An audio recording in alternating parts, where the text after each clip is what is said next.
ইসরায়েলের চলমান গাজা আগ্রাসনের প্রতিবাদে দেশটির ৩১ জন বিশিষ্ট নাগরিক নিজ দেশের বিরুদ্ধেই আন্তর্জাতিক নিষেধাজ্ঞা দাবি করেছেন। এই তালিকায় রয়েছেন বিশ্ববিদ্যালয়ের অধ্যাপক, লেখক, মানবাধিকার কর্মী এবং সমাজকর্মীরা। তাদের মতে ইসরায়েল ফিলিস্তিনে আন্তর্জাতিক মানবাধিকার এবং যুদ্ধাপরাধ আইন লঙ্ঘন করেছেন।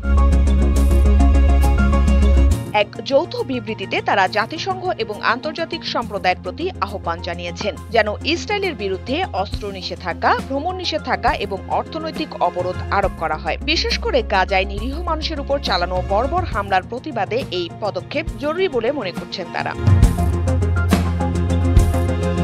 এই সাহসী অবস্থান বিশ্বজুড়ে আলোচনার জন্ম দিয়েছে। অনেকেই বলছেন নিজ দেশের বিরুদ্ধে কথা বলা সহজ নয়, কিন্তু মানবাধিকারের পক্ষে দাঁড়ানো আজ প্রয়োজন। মানবাধিকার সংগঠনগুলো এই পদক্ষেপকে স্বাগত জানিয়েছেন এবং অন্যান্য ইসরায়েলি নাগরিকদেরও একই ধরনের অবস্থান নেওয়ার আহ্বান জানিয়েছেন। ইন্দ্রাণী মুখার্জি, ডেস্ক রিপোর্ট, সকালের বাণী।